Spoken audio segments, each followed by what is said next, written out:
I mean, even if you want to throw out, is Hitler a cult leader? I mean, that these kind of questions, it honestly depends on how you define cult. It really does. It's very difficult. They control the people who are around them for certain, but who's in the container, right? Right. And um, anytime you believe something against reason, I think there's a cultish aspect to that. But cults also, this is something that I've heard from a lot of people. They have rings, kind of like there's something at the center. So anything might be a cult at the center. But those of us who are influenced, we could go to a Scientology church or museum. There's a mentality in our country that is very consistent. It supports cults, I think.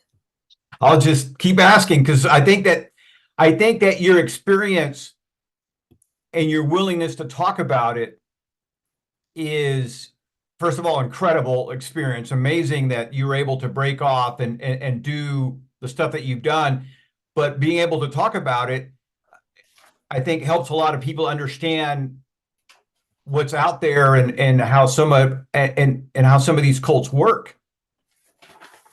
Yeah, there's a lot of them out there. I didn't even know until after the book came out. Yeah, there was a researcher said that there's like approximately 10,000 active cults in the US, Wow. which surprised me. That's a lot. Yes, I believe I've heard that number. I think I first heard it on the Frank Buckley, well, not on the podcast, but behind the scenes, because she had looked up the cult I came from in a cult directory. And I said, there's a cult directory? I'm like, what? And she was letting Frank know. She's like, oh, no, his producer. She said, no, I already researched this. Of course, of course I did my due diligence. But anyway, that's crazy to me that there's 10,000. But also, there's a mentality in our country that is very consistent. It supports cults, I think. Absolutely. I think humans in general are kind of hardwired to support cults.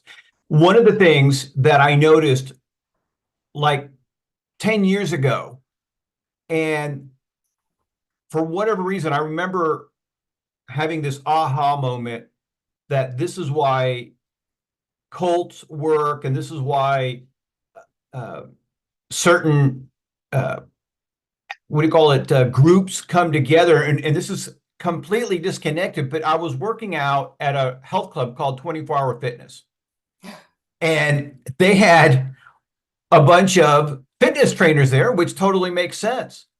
What was so weird to me is that none of these fitness trainers looked like they worked out. They were all fat. So Wow. so I nicknamed it 24-hour fatness because they were all out of shape. I mean, you could tell there was one guy that looked like he had worked out before, but had totally given it up. I mean, he had a big old pot belly. And then the rest of the people looked like they just never worked out at all.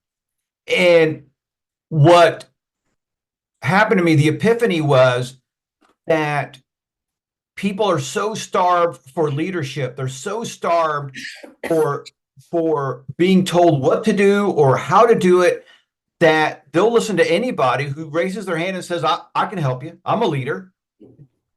Because I just would not hire somebody who's fatter than I am to help me work out. So I think that we're starving for leadership. I don't know what it is, but I think humans in general, to one level or the other, are susceptible to cults. Matter of fact, I want to get your take on this. So we have former President Trump, and a lot of people have said this has a lot of similarities to cult. What's your take on this? I'm not really making political statements in my interviews right now, but this reminds me what you're talking about of a book by Carlyle called Of Hero and Hero Worship, which I read back in graduate school, but it's been around for, I want to say, over 150 years. And how, yes, people do want heroes to worship, and anyone could be made into a hero if they claim that for themselves, and then they find people who also uphold them. And if you think of a cult as an example of someone who controls your behavior, your information, your thoughts, and your emotions, and there's a question to which somebody can control that on a national scale. I mean, even if you want to throw out as Hitler a cult leader, I mean, that these kind of questions, it honestly depends on how you define cult. It really does. It's very difficult. They control the people who are around them for certain, but who's in the container, right? Right. And um, anytime you believe something against reason, I think there's a cultish aspect to that. But cults also, this is something that I've heard from a lot of people. They have rings, kind of like there's something at the center. So anything might be a cult at the center. But those of us who are influenced, we could go to a Scientology church or museum or Mormons, and we're not going to be drawn in unless we are particularly vulnerable in that particular moment, right? Right. Absolutely. You're absolutely right. Every group that has some kind of leadership, somebody can point to it and say, well, that seems like a cult. You mentioned the Church of Jesus Christ. All religions have some kind of aspect where you have a leader and you follow that leader. And if you don't want to follow the leader, leave, right? The difference, I think, is that some cults, again, I have limited details, but some cults seem to take it personally when people leave their cults. They chase you down. You've heard some cults that will publicly, not necessarily physically, but publicly attack their departing members, right? They try to make their lives miserable. So that is a different aspect versus a religion where, you might leave a certain church or join a different church. Usually there's no, what do you call it? Penalty. Animosity. Yeah. Oh, yeah. Well, honestly, that's very interesting because what that is about is a lot more about the control for the people in the group. It's a threat. It's like if they need the people who left, A, not to talk about it, but B, to be failures. And so they're not Mm, trying to get those people back. What they're trying to, I mean, they might be getting them back in terms of revenge, but yes. they're not trying to bring them back into the cult. What they do is the people, once they're in, you're sworn to secrecy on some level. And there's this loyalty thing. So it's like you deflected or something, and like you abandoned the ship. And so they want the people to know inside that people who do that are not only sinners, but they're like betrayers. Like they should be hung as, it is. It's like we have a different word, right, for a traitor. It's a different like punishment in the army if you're a traitor versus just if you deflect. And so there's a certain degree once you're in the inside that you're a traitor if you leave, if you decide not to stay in the circle. And I've certainly been called a traitor. And I mean, that's kind of what cults do. I just think that not all of them do it in a huge public arena, but my guess is pretty much all cults punish their former members, not just with excommunication, but by telling everybody in the cult what a bad person they are Right. and that they're crazy. Yes. And that makes sense because if you want to keep your group, your cult secret, you want to make sure that the person who just left is a bad person. You can't believe them. They can't be trusted. They're not loyal. And it makes sense. I never thought about the fact that you want them to fail because that way you can point and see, hey, look, they left our cult and now they're being punished for their defection, right? Your situation is, I think, to me anyway, amazing because you were born in this cult, um, and the name of the cult is Fields. Yeah, we called it the field on the inside. That was the interior name, but yes. Okay, and you were born in this cult, and there's a certain amount of brainwashing that as parents that we all do, right? But what was fascinating is to me is that you were born in this cult, so you don't know any better. I mean, this is this normal life to you. At what point did you start thinking this is not right? Because you have nothing to compare it to.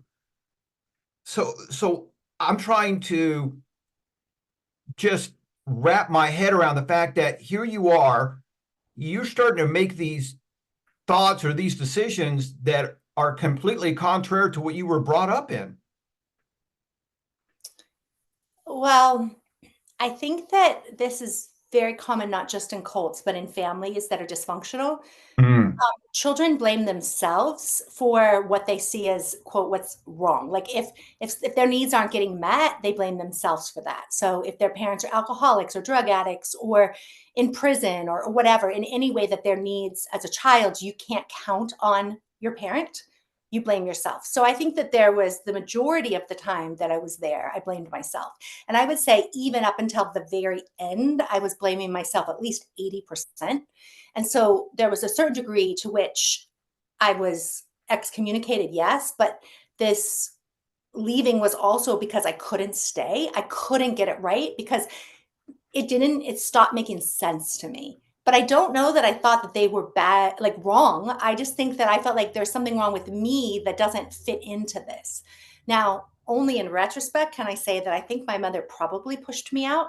And maybe as an act of compassion, maybe as an act of self defense. I think that I know she had 3 daughters before she had a son. And 3 daughters is a lot, especially in a cult that doesn't really support women. All her daughters are very bright. My mom was, I think, the brightest of her siblings. That's an opinion. But she certainly was the most communicative. And she was the one that my grandfather relied on most to speak for him. And my mom had some power in the cult. It was not much because women didn't have much, but she was like the only woman who was allowed to speak in public. The only, her sister wasn't allowed to. She was the only one.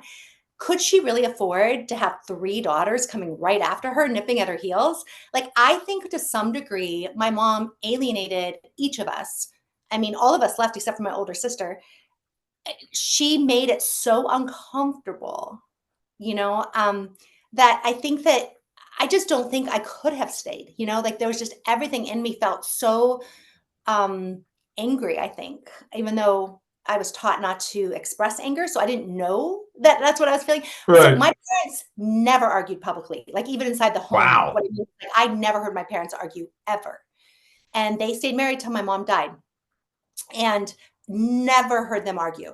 They were very much into you control your image, you control, so I've never argued. I never argued with either of my parents. I've never Wow. spoken back to them. So that was very deeply ingrained in me. The most I would do is just put my head down and walk away, to whatever degree I could get away with that. But even now, I feel like if I have something to say to my dad and I start to bring it up, he shuts it down so quickly. He'll hang up the phone, he'll walk away, he'll like he'll change the subject. He'll do whatever he can to not allow for confrontation. He'll only see you in public when there's a lot of people around. And then and I think that that's probably why it was difficult to really name for myself what I thought was wrong. Yeah.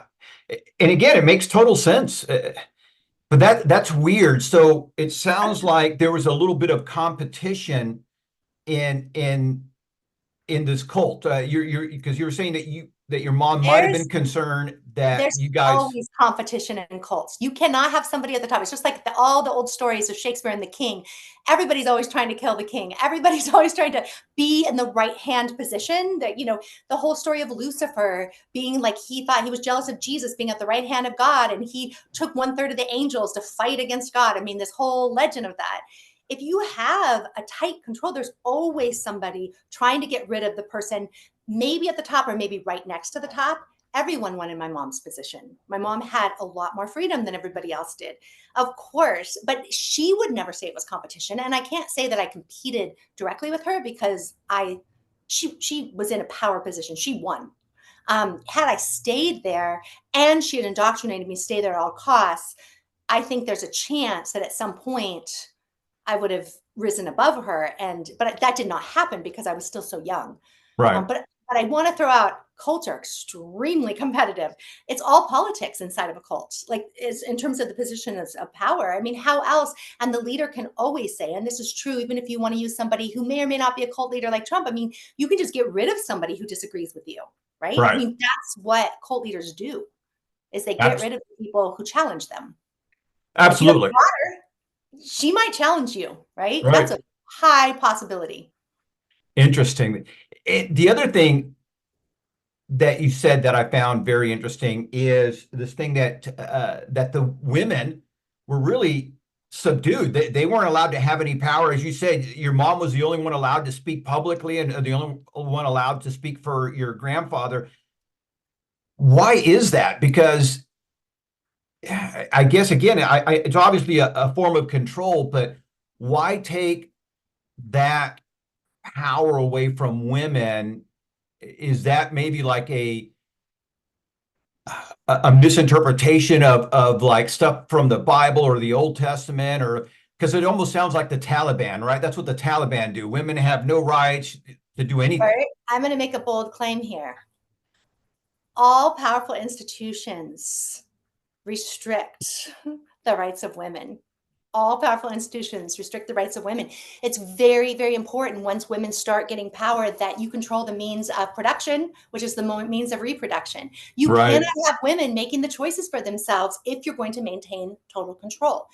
And it Interesting. I you can look throughout history. I was listening to an interview with Gloria Steinem, and she was saying how it didn't surprise her, the Dobbs ruling. She said that the thing is that Hitler shut down these all the women's health clinics the day he got elected, and he was elected. So like he got rid of all that. You get rid of your artists, but you have to clamp down on women, because if women start controlling their own bodies, they could potentially be a threat, right? And so I Right. don't think it's uncommon that cults control their women. I mean, if you look at, again, whether you call the Latter-day Saints a cult or not, do they control their women? Sure. Of course. And this is true, the Taliban, but the question of whether or not there's separation of church and state, I think, is a lot of whether or not religion is used as control. But as a political tool, there's all sorts of ways that we in this country restrict women. And we have great freedoms in this country as women. But up until 50 years ago, women didn't even have the right to have a credit card. That's right. Yeah. And first of all, I'm still reeling. I am still reeling from the fact that what you said, I can't dispute. I can't think of an organization that does not, on some level, uh, try to control the women or subdue their power. I'm just like, why is this a revelation to me now? But it's just blowing me away. I'm like, my mind is thinking, okay, well, she's got to be wrong, but I can't figure it out because, first of all, as far as I know, all religions do that, right? Um, and to your point, for women for a while couldn't vote, couldn't have a credit card. I think it was Ronald Reagan that gave women the right to initiate divorce. And when you think about that, Ronald Reagan isn't a guy who's 100 years old, whatever. That's kind of recent. When you think about it, it's just like when I heard that, I'm thinking, you got to be kidding. It's just so weird. But again, when I you look heard at go ahead. I heard an older actress speaking in an interview, and she was saying how I believe it was the early 70s. I want to make sure that I don't misquote this, but she definitely told the story, although it could have been during the 60s, but that she was separated from her husband. She couldn't get a divorce. And her husband, ex-husband, whatever you want to call him, they weren't legally divorced. And this also happened with my own paternal grandmother, excuse me, where the man could follow you around. He could climb through your window. He could rape you, and it was entirely legal. It didn't matter that you were separated, that you'd been separated 10 years. He also had access to her money. And she was a woman earning a lot of money in Hollywood who could not get a divorce and could not keep her husband from sexually assaulting her. And she had no recourse. That wasn't very Wow. long ago. And when she tells this story publicly, she told it on a documentary. I was just so struck by how recent that is. And then also the degree to which, it's questionable, the degree to which sexual assault is convicted compared to there's how often it happens, and then how often it's reported, and then how often it is taken seriously or considered as an actual offense, and then how often it is prosecuted. And there's many steps to there. So Right. probably, and there's different statistics on this, but there's probably 1 out of 1,000 sexual assaults that are actually convicted. We don't know for sure, but most of us don't report because it's Right. not worth going through the public humiliation. And so there's all sorts of ways. But also there's a book called Sapiens that it was pretty popular about 5 years ago, I think, when it first came out.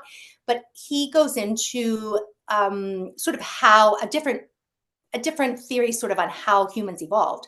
But he makes a huge claim that in every culture that didn't just die out immediately. So there are some tribal cultures that are rumored to have been matriarchies or matrilineal, or but for really short periods of time on islands or something that's very Right. contained. But he said that every single culture throughout our recorded human history has been male dominated and has been very restrictive to women. And there's degrees to which it is. But he said there's not exceptions to this. So that's very interesting. And he makes that claim. So and he's not writing a feminist book. That's not his point. His point is it's interesting the way that civilizations arise in all sorts of parts of the world and still keep these various restrictions. There's quite possibilities that when we were all hunters and gatherers, that women had a lot more freedom then. But once we had agriculture, once civilization started, once anybody had, so apparently 150 people or less don't need a leader, like a big leader, that they can govern themselves. But once you have somebody who is elected or appointed by God or by humans, whatever, that person then has to restrict women in order to keep a social rest. It's interesting. And I mean, there's a lot of examples from the past that suggest that when women have freedom, that it makes for a less hierarchical society. And if you want capitalism or you want dominance, I mean, that's not going to, it's not going to give you a great opportunity to go around and destroy other nations if you have, Right. something that's less hierarchically based. So it's interesting. And I think that our cult was, sure, it was extreme, but there's lots of extremes. Oh yeah, yeah. There is there are so many extremes. And real quick, for you guys who are joining us, I am here with Michelle Dowd. The book is Forager, Field Notes on Surviving a Family Cult. It's an amazing read, and I just started reading it when my producer told me that you were coming on, and so I just started getting into it. But it is so fascinating because again, this is a family cult that you were raised up in, and as we've already discussed, you have your grandfather and then you have your mom, kind of puts you in that inner circle, which is a privilege or kind of an enviable spot for a cult or for any organization. Yes, and I think that even people who are in family businesses have expressed to me that it reminds them, and that's I think why we use family cult in the title, because there are other examples of families that are very controlling and they have a lot of rules, some of them unwritten, but they are some of them even unspoken, but a lot of expectations, right? So yes, my mom didn't have experience on the outside. So she was very, you could call it brainwashed, I'll call it indoctrinated. She was very indoctrinated by her father. She had 3 older brothers who all had power. They certainly had a lot of physical power in the cult. She just was married off. She was the first marriage that the cult ever had. So it used to be an all-male organization. And so that is relevant, I think, to why men had so much power. It was all men. And then my grandfather's 4th child was a woman and a girl at the time. And then when she became of age, like he didn't know what was he going to do, quote, have her be a spinster, an old maid, whatever. Her mother wanted her to get married, his wife, right? What were they going to do with her? She had a younger sister, 7 years younger. But the question, because she was the first one, is like, what are we going to do? And so they kept her virginal, seclude everything they could do. But eventually my grandfather married her off to his lead top dog guy, who happened to be my father, 6 years older than my mom, but was also part of this organization since he was 12 years old. So he's very well vetted. And so my parents were the very first wedding. All the marriages at this particular cult that have taken place since 1966, when my parents got married, 100% are still married, not even separated, not just legally married, but still together. There's never been a Wow. wedding there that has ever resulted in a divorce because they have that kind of control. Sure. And it also makes it easier when you have limited choices. And for those who are okay, if any relationship, you have to have commonality. So if you believe the same thing and you have more or less the same choices, you're surrounded more or less by the same environment, it's easier to stay together. I find it interesting that your grandfather started a cult. First of all, that's interesting. But second of all, to say it's going to be just a boys' club. That is just weird. Did you ever find out why he only wanted boys? Well, it's 1931. You couldn't really get away with, if you had, here's the thing, he only worked with children, basically. You couldn't have, girls were not just like available to be playing sports or doing things like that in the 1930s. There was also the Depression, everything else. Um, he ran an after school boys program. He was a Boy Scout leader. So that's really where he came from. I mean, he was an orphan who Wow. came here. He started as a Boy Scout leader. He couldn't have enough control as a Boy Scout leader. He took some of the boys from his Boy Scout troop. So that might be largely it. I speculate my grandfather might have been gay. There's a lot of, he certainly didn't womanize. He didn't like women. Like, I don't think he actually liked women. So I don't know for sure. There's stories that I've heard that I mean, how does one verify these things? But of course, this was a different era in the 40s with the wars and everything. Like, there wasn't mixed gender kind of groups around. And if you had Right. allowed for that, you would have to deal with things like sex. You'd have to deal with things like marriage. You'd have to deal with things that they did have to deal with once in the 1960s. People like me, my family, I'm not the oldest there. I'm the fourth that was born there, but it you're just courting disaster if you start letting people have families, right?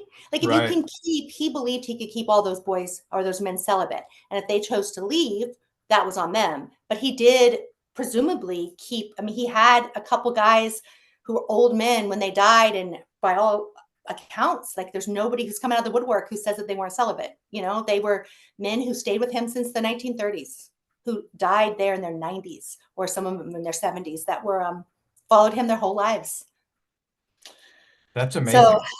you can have a lot more control if you don't let people fall in love. I suppose so. And you're right in the sense that it's less chaotic because first of all, when you have opposite sex, it's drama. Even in the same sex, you're going to have drama, but it's going to be minimized. But to your point, if all of a sudden you have a bunch of women in there, there's going to be jealousy, heartbreak, all those different all that different emotions that we have to deal with. So in one sense, yeah, it makes total sense to say, hey, if we have just guys, being a guy, I know more or less what they're thinking. I know how to deal with it. It's going to be much easier to control. I that makes sense, but it's still weird, but it makes Yeah. sense. Well, and in a heteronormative society, there was no discussion of, men who were Right. attracted to men. Of course, that had to have existed, but it was not socially sanctioned. And so he could get away with not, like, just vilifying it and sort of keeping it on the outskirts. But if you think about it, it's very much like the military up until recently. The military has been all men. I mean, sure, they brought women in as healthcare support and things like that, but the fighting has, in this country, and there are countries who do it differently, but it has been a male dominated world. And there's been men who have risen in their, like, profession. Yes, they're allowed to get married. I understand that. But their working conditions are all male, or have been until, the last couple decades. It's very interesting. It's very interesting, and I tell you, I work with several veterans groups, and one of the things that we do is make sure that our veterans get their benefits, things of that nature. Sometimes it's very complicated. They get denied quite a bit. Here's what I found that was disappointing, frightening, shocking. You hear about these women that get raped in the military. Men get raped in the military almost as much as the women. Wow. And I found that to just how can our guys do this? It's amazing. So I'm thinking back to this cult of all guys, something, not everybody can be celibate on some, they have to do something on some level. But all right, so But because there's we're so much short, shame around that. Like, what you yes. just said is so profound. And also, I worked in a men's prison, and I was trained specifically to think about Mm, hierarchies. And one of the things in men's prisons is almost all the sex is very hierarchical. So we're talking about power dynamics, where in women's prisons, the sex is mostly consensual and it's mostly relational. And most women, regardless of their sexual persuasion, will be affectionate, if not sexual, with another woman by choice in order to, they call it tend to befriend. And so women will partner off And in men's prisons, they will create units, right? Like they'll just have a lot more hierarchy. So I think that the thing about sex is it can be used as a power mechanism. And I'm sure that goes on in the military all the time. I'm sure it still does, even though I think that they are a little more responsible in the way that they handle it. There still has to be so much shame around it that there's Right. got to be a lot of people who don't report. Absolutely, absolutely. And again, we were talking about this earlier. When you look at the whole history of the abuse that women have gone through, and what I mean by that is you had pointed out that here's this actress who's making a lot of money, who can't divorce her husband, who's being raped by him, who's being financially abused by him, and she has no rights.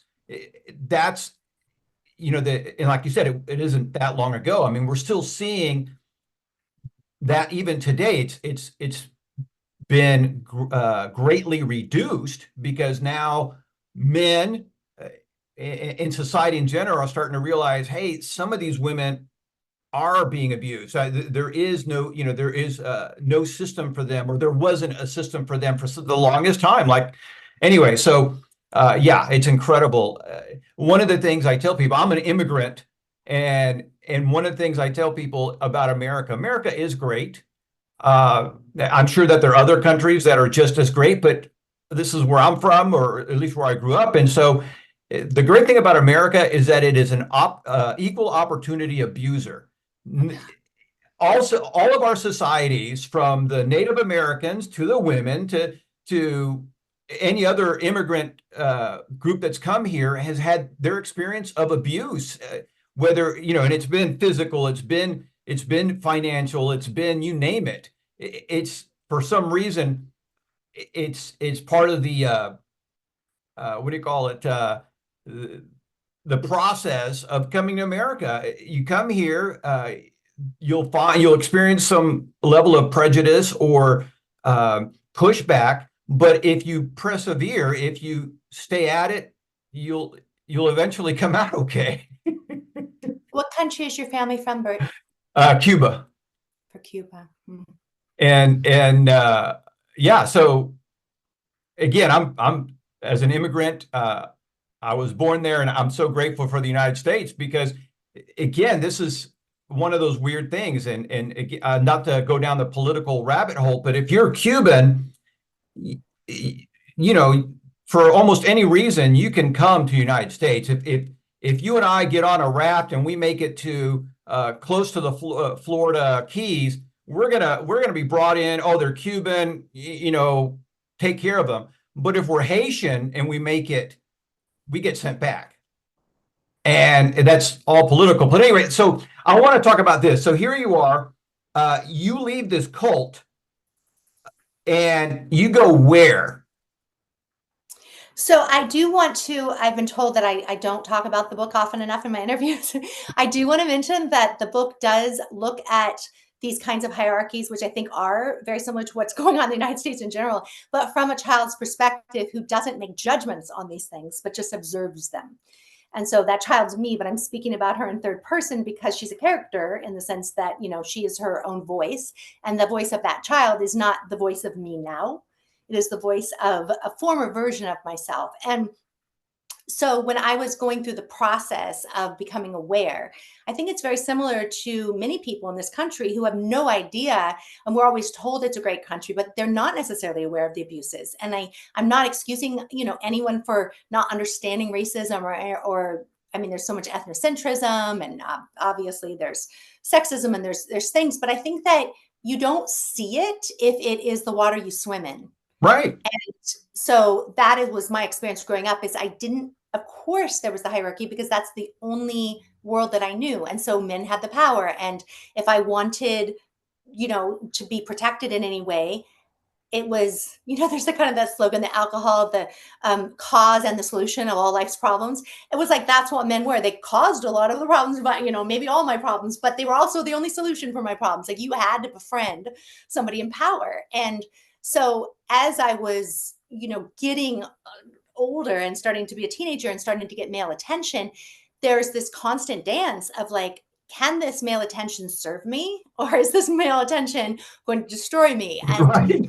I would say that's probably a common dance for young women, but in this particular world, the men had all the power, and so there was this dance that I was constantly engaging in. So, and this is in the book, but the ultimate sort of like pinnacle of like what caused me to leave, of course, had to do with boys and men, and like, the kinds of things that were happened around me, and the quote temptations or whatever. But when I left, I really didn't have anywhere to go except for, so I had a little period of time where I was alone in the world. But where I ended up is in college. And I did move into dorms when I was 17. And the reason I got into college was because I was working as a housekeeper. I worked as a house cleaner for lots and lots of families, kind of secretly at the beginning. And then I think my family knew, that I was bringing in money this way. But I worked as a house cleaner for a long time and continued to do that in college. But one of the families that I worked for was educated and they had resources and they thought that I was bright, and the woman, the matriarch of the home, gave me a college application, which I filled out in pencil. Um, it was very poorly done, but I did manage to get into a school in Claremont, Pitzer College, where they really value, and I think to some degree still do. I just went to a memorial service of one of my former professors. Long-term partner was also a professor there, but he was a professor when he very first started. So he passed away. I went to this beautiful sort of celebration of his life. And I heard all these things about how Pitzer started in the late 1960s and how it really, really wanted to shift education and take out the idea of someone telling you what to think, but instead, be like the students are teaching themselves from their own curiosity.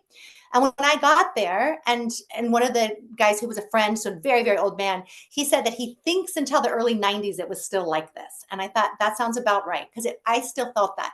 So this school accepted me because I was unconventional and because I could ask questions. I was curious and I had a weird sensibility, and I turned in a Right. poem as a, statement of purpose.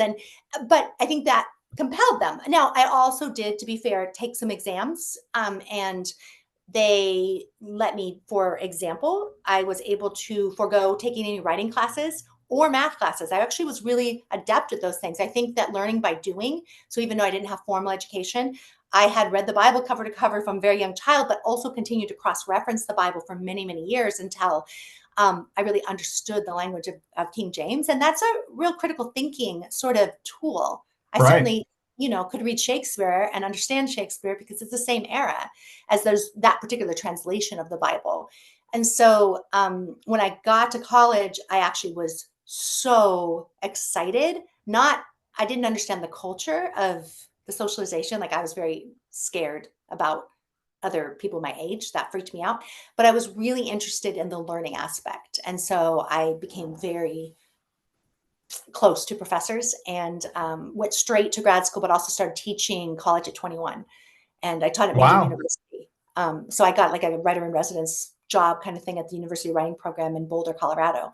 So that was my trajectory. I like came into this another little bubble, right, of education, and then stayed in that bubble because it served me. I also had children very young, and so I got married while I was still in college, before I went to Boulder, and I married somebody from the field because that was really, I couldn't understand outside people. So that's only tangentially covered a little in the epilogue, but like how does anyone leave what they've known? I think it is very, I sometimes, people say, you're like an immigrant. I said, I kind of feel like I am an immigrant, Sure.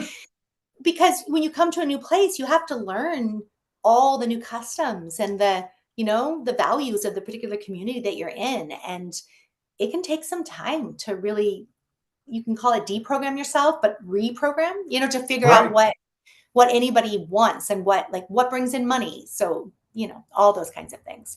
But house cleaning, for example, you learn a lot because you learn what every different family wants, something a little bit different. Like, there's not Right. one version of cleaning. There's like some people want you to talk to them and some people don't. And like, some people they want you to be invisible so they don't have to think about how somebody else is cleaning their house, that kind of thing, Right. right? Right. Yeah. So how old were you when you left? 17. 17. And again, this is the part that I find fascinating, because it's one thing if all of a sudden your mom grabbed you and the rest of your kids or siblings and said, hey, we're leaving. that to me makes total sense. And that's usually what you hear. It's not a 17-year-old kid leaving a cult. It's usually an adult who is now had enough and they're moving on and they're much older. So for you at 17 to make this decision, I find that to be exceptional. That had to be super scary. So, all right. So at this age of 17, you're a house cleaner. And do you have a place to go? Or are you No, but I was very good at, I mean, I had been trained, that part of being trained to be in the army of God was to sleep on the earth. And like I knew how to, I'd also done a lot of proselytizing slash pandering, like panhandling, which is also pandering, but like panhandling on the streets. Like I had done a lot of that. So I knew how to ingratiate myself to people. I also knew how to live without anything. When you house clean, sometimes they give you leftovers, sometimes they let you take things home, sometimes they actually feed you while you're there. And there's just a lot that you can get from knowing how to survive. And I felt like my life was always so unstable. And in our particular biological family, we really didn't have much of a unit. I was raised pretty collectively to begin with. So I was used to staying in lots of different people's houses if I was in a house, and I was used to sleeping on the ground. I was used to sleeping in a tent. I've been asked in interviews, like, what was a normal day? And I'm like, there was no normal day. Like my life was, oh, I didn't even know what state I was in half the time. Like wow? geographical state, not Oh, state. gotcha. Yeah. Probably, but there was a certain malleability that I have since come to see had built resilience in me. I went to a therapist one time, not too long ago, maybe 8 years ago. I had been beat up by a guy, and I ended up in therapy, and which I didn't really want to go to. But she kept saying, "I want you to look at me. You think you're messed up, but you're not that messed up because whatever happens to you, you're resilient, and like what your own resources are and your own tools, and you will figure out a way to use them. So let's just start there and say, what tools do you have to deal with this? Like how can you?" And I just think, I'm sure there's lots of different forms of, various counseling that people get, but I think that that's very true, right? The things that happen to us early on in life do build a toolkit, and Right. that's how we navigate the world. So whether we're immigrants, whether we're, anyone who is in any sort of, well, even if you're in the mainstream, you're in a dominant culture, you still are developing tools. But there's some advantages to being riffraff, you know? Absolutely. I Yeah, mean, I have girlfriends who call me white trash all the time. Like, and I mean, they do it affectionately, and I'm like, yeah, and I can, I'm a chameleon that way. I can be in any sort of situation and feel like I know how to be at home. absolutely. One of the things I'm taking away from this is you look at today's kids that a lot of them have become so soft. They don't go outside the way we're used to going outside. That they have limited skills in their toolbox because they're not being allowed to really explore the world. And of course, everybody's on their phone. So as opposed to what you experience, your therapist is right. You have an abundance of tools where no matter your situation, you're going to figure it out. It might take you a minute or two, but you'll figure it out because if you're used to sleeping on the floor or in a tent, anything above that has got to be a step up. And on top of that, you figured out, like when you're panhandling, that's a skill. And to sit there and get rejected over and over again, and being able to deal with people and size people up, that's another set of skills. That's right there. Dealing with rejection and being able to size up people, those are important skills that it takes most people a very long time to acquire. So you're ahead of the game. Yeah. So to answer your question more succinctly, I was a child, but I was also the guy I married, Scott. He used to say to me all the time, "You were never a child." Like I was quite a bit younger than he was, but I was like taking care of him from the beginning. I'm like, we're okay. We can do this. We can do that. Let me do, I got this. But I don't think, I don't know, as I get older, there's a lot of people who go back to the things they loved as a child, and people say, what did you love as a child? I was like, what? Like, I mean, I can tell you what I did as a child, but like there was no childhood. There's no point at which I was free. where I felt like I was doing the things that I love to do. That just wasn't part of my experience. Right. And so now I very deeply value, it's like the value of hot water is still never lost on me. I mean, a hot shower is like one of the most miraculous things in the world. Like it really is. And It fresh really water, is. like ample fresh water, like that's crazy that we have safe drinking water everywhere around here in this country. That's amazing. And when you're so excited about safe drinking water and like a hot shower, like those things and a soft mattress, like I just feel so grateful all the time, and it helps, I think, now to think too that I value freedom. Sure. Freedom, not in, I don't want to put a capital F on that and make it a political statement, but I value that I do have choice in my life and that I have some agency to make the decisions about work, for example, like what I do to make money, and how, when I Right. was raising my children, I had choices what schools to send them to. And I had choices to live in a geographic region. If I bought something, I could sell it and then I could buy something else. Like there was a lot of mobility that I wasn't raised with. So that to me is something that is just so joyous all the time for me. Like it's just so wonderful to think that if you make a mistake, you can make another decision. Like you can like Yes. say, "Whoa, that was kind of dumb," whatever. But you can like you can start over. Without shame or feeling fear. Well, there may be shame, but sometimes I can't say that I'm above shame, but that resiliency of saying like it doesn't have to be the end of the story, that you Right. can rewrite it, even if you have shame.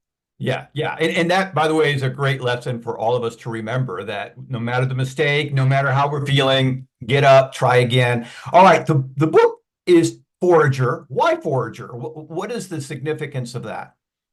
Well, it has a literal and a metaphorical meaning. Literally, my mother, part of what she did to help us train for surviving the apocalypse.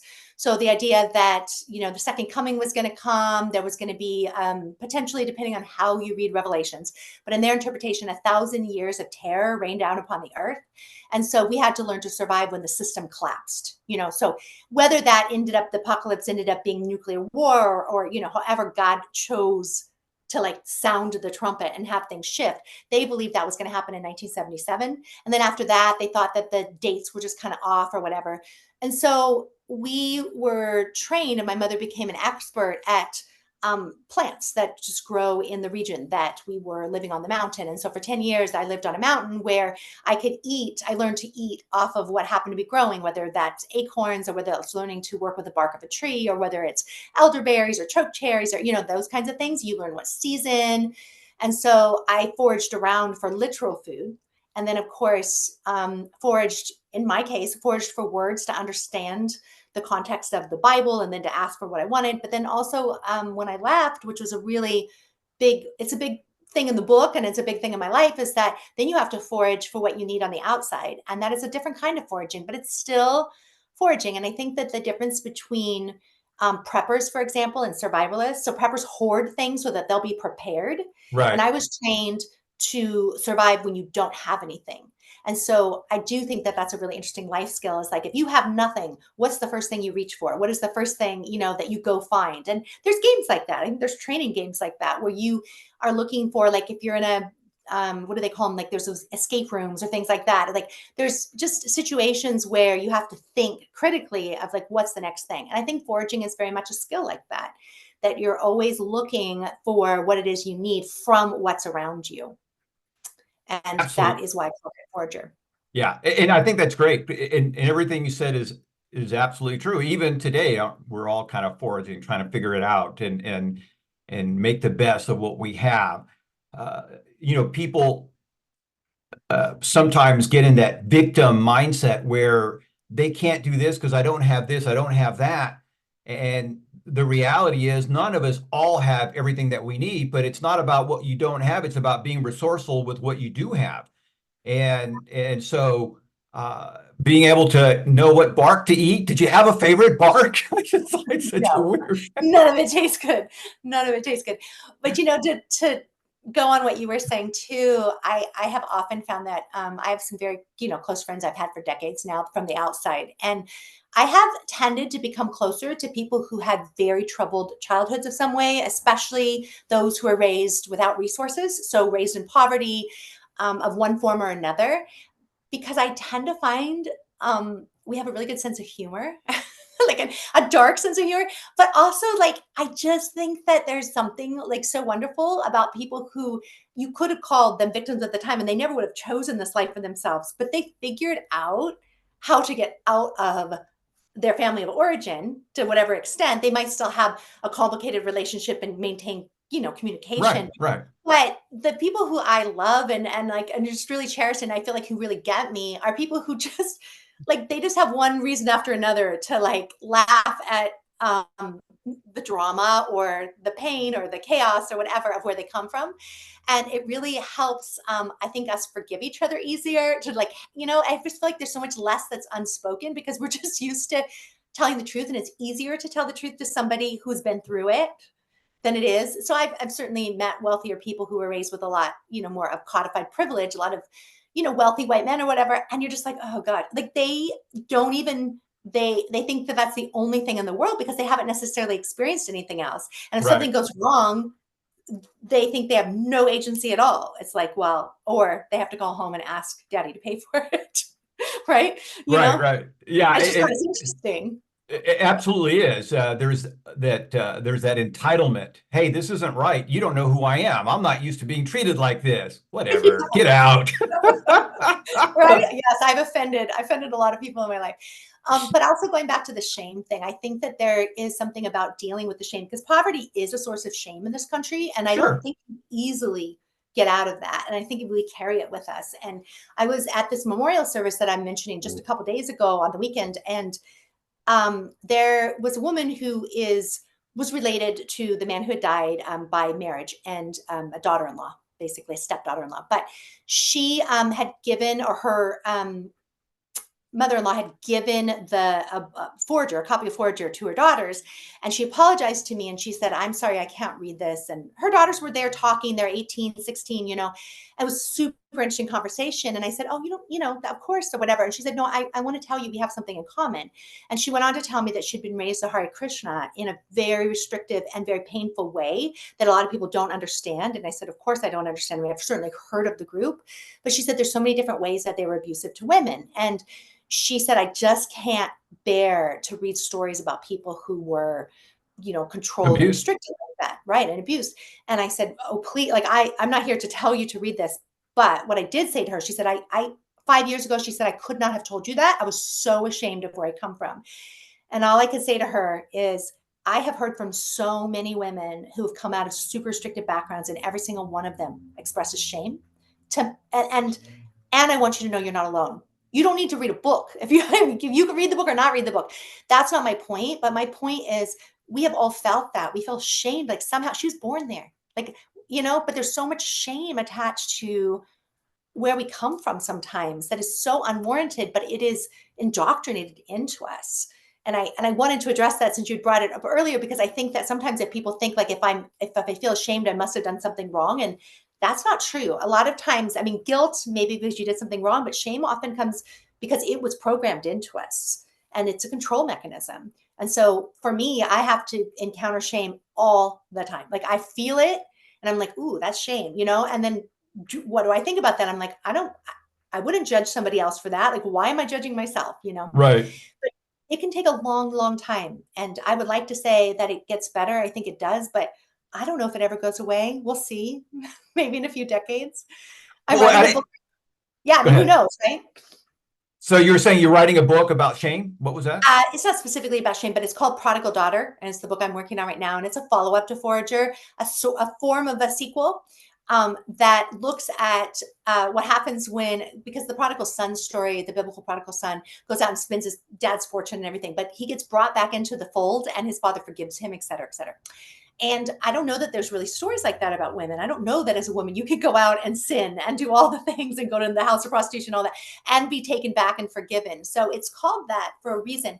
But it is also looking at what happens with when you go out as a woman and experience life in ways that you've always been told will kill you. And all the Right. shaming that goes on in our culture around that. And there's all these cautionary tales, especially for mothers, oh my goodness, like if you do, if you do this, your family, blah, blah, blah, blah, blah.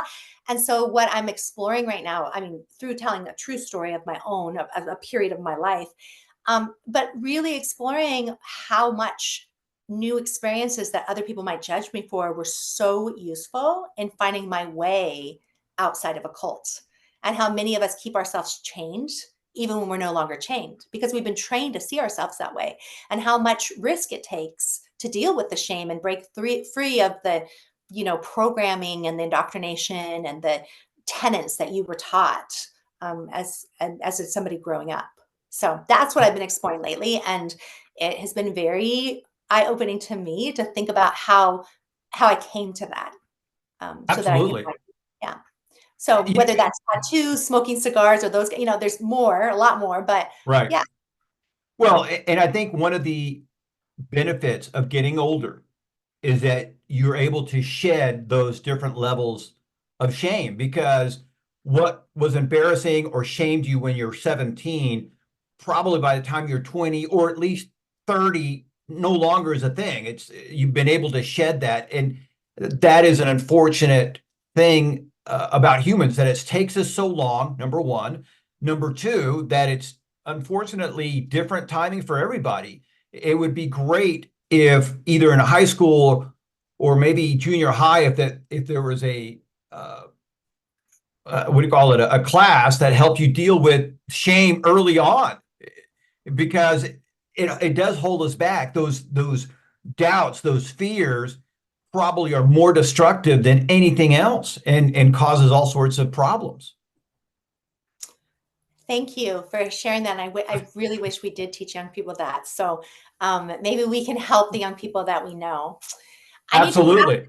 up soon, but I would love for anyone who reads Forager, if they want to reach out. I'm writing weekly on Substack, and Okay. I do respond to emails there that if you go on Substack and you follow me under Forager Fridays, then you can just reply to the emails I send once a week, and it goes directly to me. And if you come from a cult or you have shame and your upbringing or whatever, I am happy to engage. And we can also engage publicly in a conversation as well. And people write in about their experiences. And doing this has helped me stay in a conversation and realize, yes, my situation was specific, but it's not that different in some ways than what a lot of people experience in this country. And I think that it helps. One of the things that helps with shame is being able to talk about these things. And so Absolutely. I try to listen with an open ear and mind, and to respond to people and let them know that I honor their journey as well. So I don't know So if you can post that link, but yeah. absolutely, we'll put the link in the show notes. So they go to Substack and it's Forager Friday. Yes, it's also under my name. It's mdowd@substack.com. So, but if you put in Michelle Dowd, you'll find me.